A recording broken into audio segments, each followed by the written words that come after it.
This is Unit 9, Lesson 1, Vertex form. The essential learning standard for this lesson is I can complete the square to find vertex form. So let's start with some polynomials that are already almost in vertex form. So you have to multiply these out. These are what we call a perfect square binomial, a binomial because they each have two terms and we're squaring them. Now a lot of students make the mistake of just saying x plus 4 squared and they go, oh, it's x squared plus 16, but that is not what this equals. When you are multiplying out a binomial like this, you must use a multiplication box, right? So in other words, we have to go like this, x plus 4, x plus 4, right? And we get x squared, 4x, 16, and then you can add these like terms. So you get x squared plus 8x plus 16. Sorry, it's a terrible 8. All right, there we go. All right, so you get 3 terms. It's not just the x squared plus 16. So let's try the next one. Okay, so if we want to use a multiplication box and do the x minus 5 squared, so x minus 5 times itself. So here we go. And a negative 5 times a negative 5 is going to give us a positive 25. That's another mistake that I see. If you square a negative number, it turns positive. And kids will make this mistake because they'll type in their calculator negative 5 squared and it will say negative 25, but that's because you didn't tell the calculator that the negative was also being squared.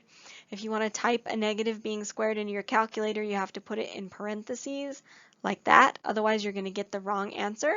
But just realize that any number squared is always going to be positive. Okay, so now we can add these like terms.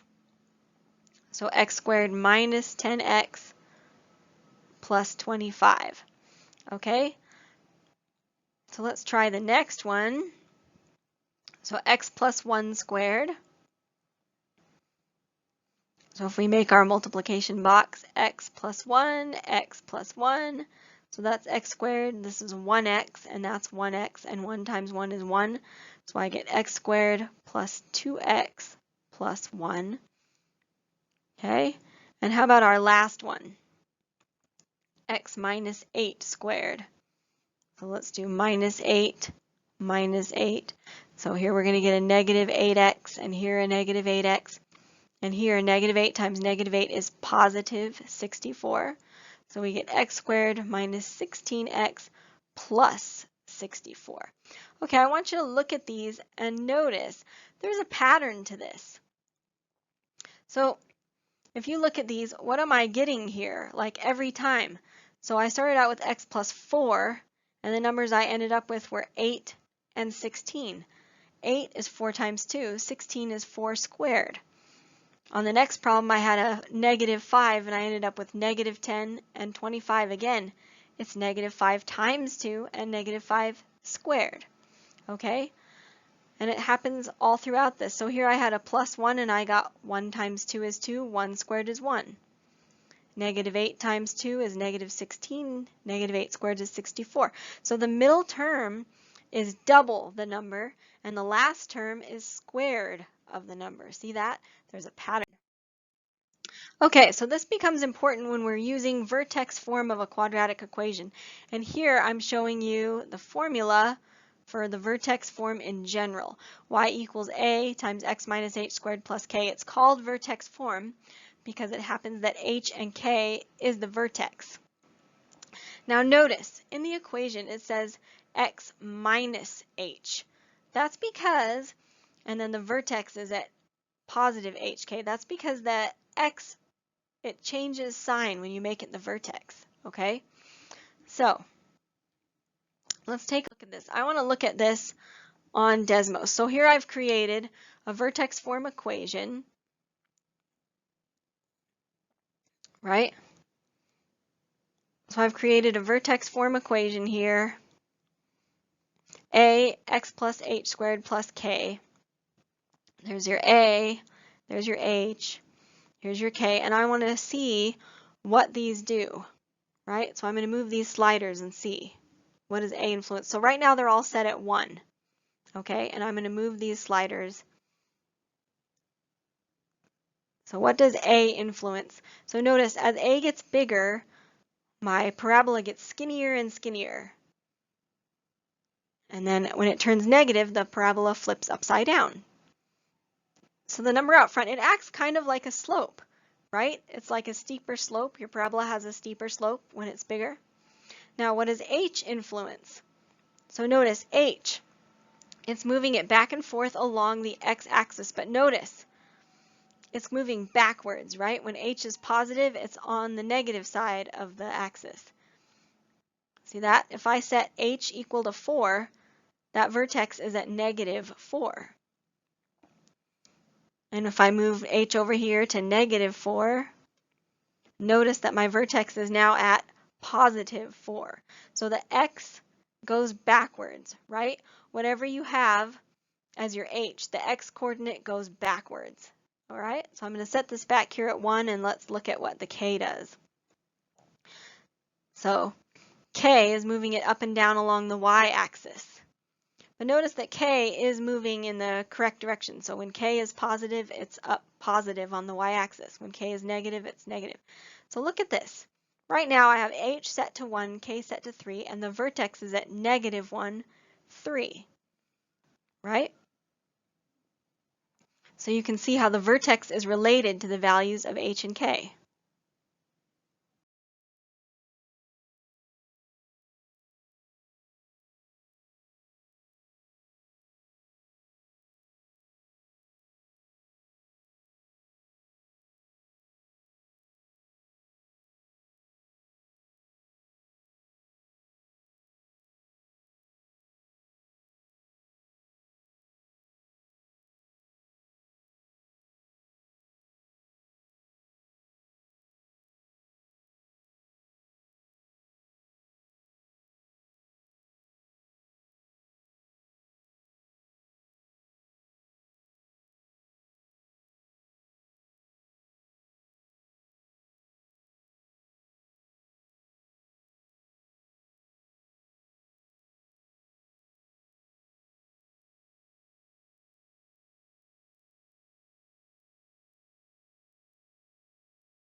All right, so let's try this. Let's identify the vertex and state whether the function has a minimum or a maximum.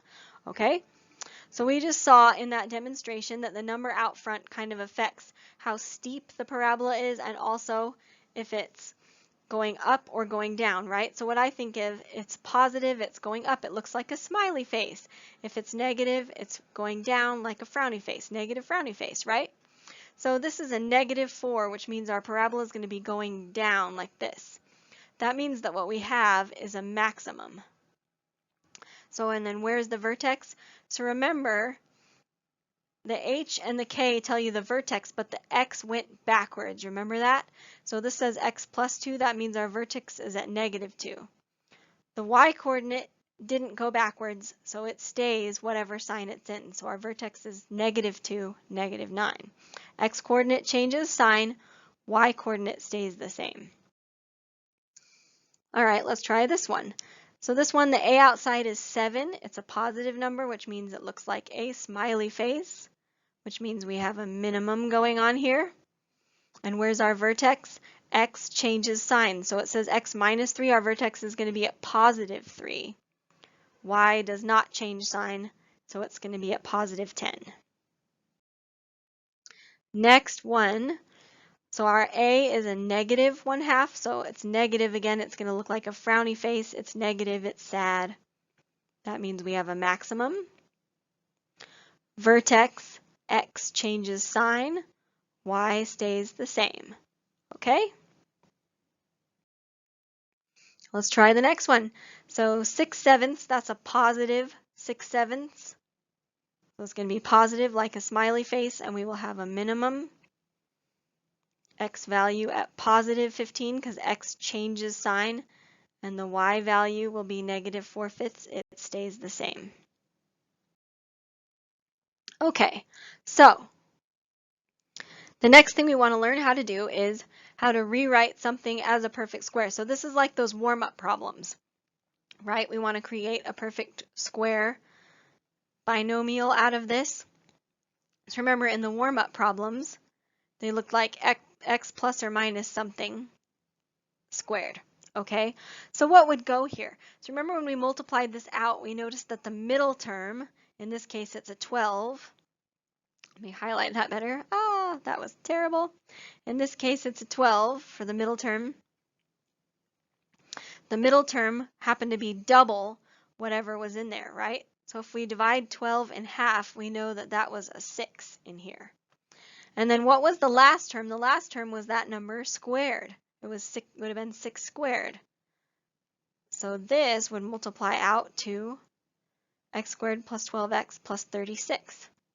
And that's how we find the value, right? So rewrite it as a perfect square, that's this part, and then find the value of c, that's this part. So let's try this again. Find the value of c, rewrite as a perfect square. Okay, so this one starts out as x minus 5x, x squared minus, so it's going to have a minus in it.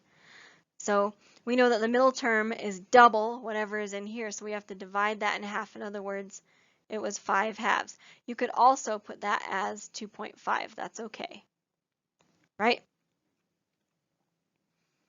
And then if we square that, so x squared minus 5x plus, it's always going to be plus because remember, a square is always positive. If you square a negative number, it goes positive because a negative times a negative is a positive, okay? So, whoops, that should be a 5. Sorry. 5x. Okay, so now we square it, okay? So 5/2 squared, how do you square a fraction? It's pretty easy to square a fraction. You just square the top and you square the bottom. So that's pretty easy. If you wanted to do it in decimal form, you could square it on your calculator, type 2.5 squared, you'll get 6.25. Okay, either is fine. You can put them as fractions, you can put them as decimals, whichever one you prefer. All right, next one. Let's try this one. So again, it starts with a p squared minus, so our binomial is also going to have a minus. Divide that middle term in half, and then we need to square it. So p squared minus 9p, and what is 9/2 squared? So just square the top, square the bottom. Okay, it's really not too bad, I think. Next one. Okay, so it starts with an x squared plus, so we're going to have an x plus in our binomial. Divide that 15 in half, right? And then if we square it, what do we get? So 15/2 squared, so you have to know what is the square of 15. So you type it in your calculator. 15 squared is 225. 2 squared is 4. Okay. Next problem. So x squared plus, so we'll put an x plus. Let's divide our 21 in half. Okay. So again, this is the perfect square part when it asks us to rewrite as a perfect square. That's what it's asking for, is that right there, the binomial with a square. And then find the value of c, so now we're going to square that. So 21 squared is 441. 2 squared is 4. Okay. Next one, it starts with an x squared minus, so we'll have a minus in our binomial. 16 divided in half is 8. Okay, So there's our perfect square part. And now let's find the value of c. So 8 squared is always going to be positive 64. Okay, so now instead of having the middle term and finding the last term, we're missing the middle term, right? Okay, so what do we know about the last term? The last term is the number inside the binomial squared. So this time, if we want to figure out what was in this binomial, we need to square root it, right? So the square root of 36 is 6, and that was what was inside. And then what's the middle term?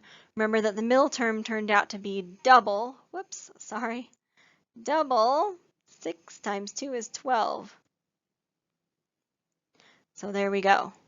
Okay, so when we were solving for the last term, we would divide the middle term in half and square it. When we're solving for the middle term, we're square rooting and then doubling, right? We're kind of going backwards from what we did before.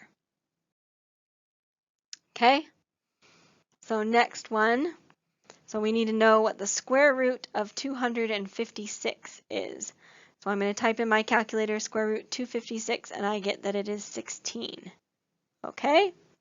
And so then what's the middle term? 16 times 2 is 32. Don't forget your x, right? It's 32x. That middle term always has an x next to it, right? Notice the middle term is bx. Okay?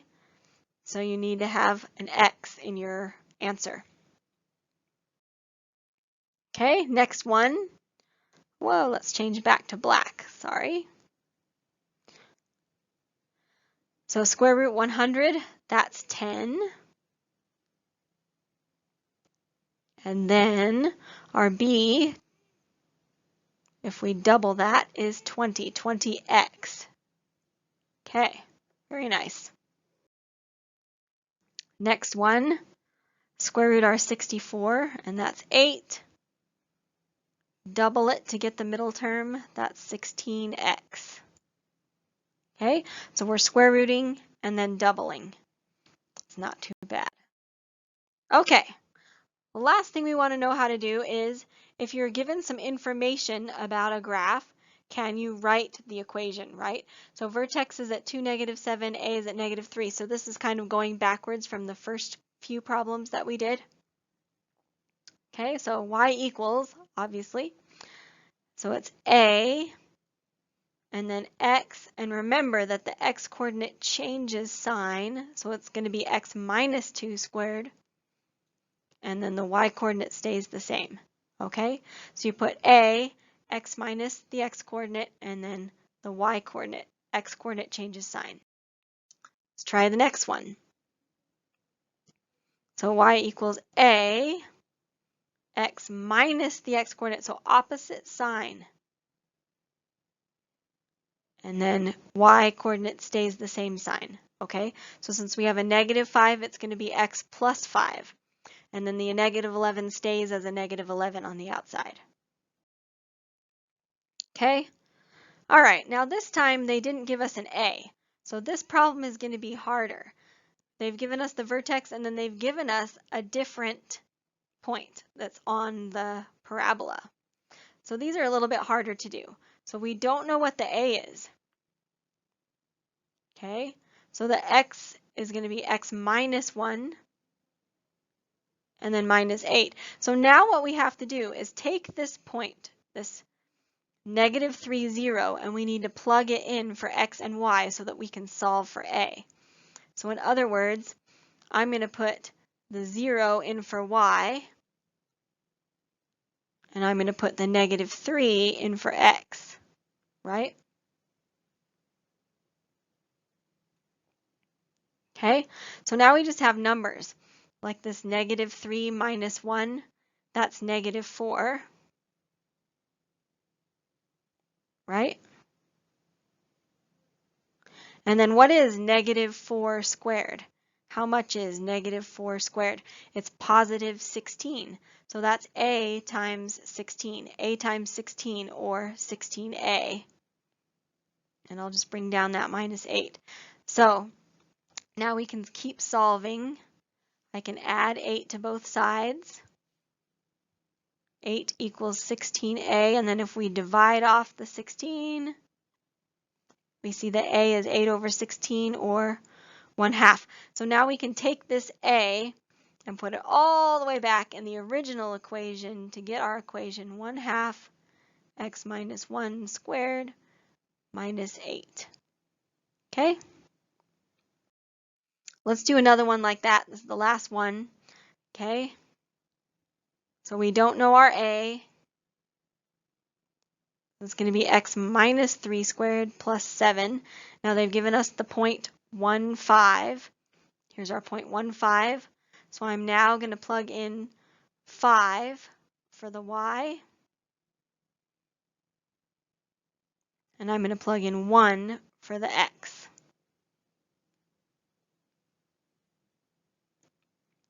Okay, so how much is 1 minus 3? How much is 1 minus 3 right there? Whoop. Okay, so 1 minus 3 is negative 2. And then how much is negative 2 squared? That's going to be a positive 4. So we have a times 4, or 4a.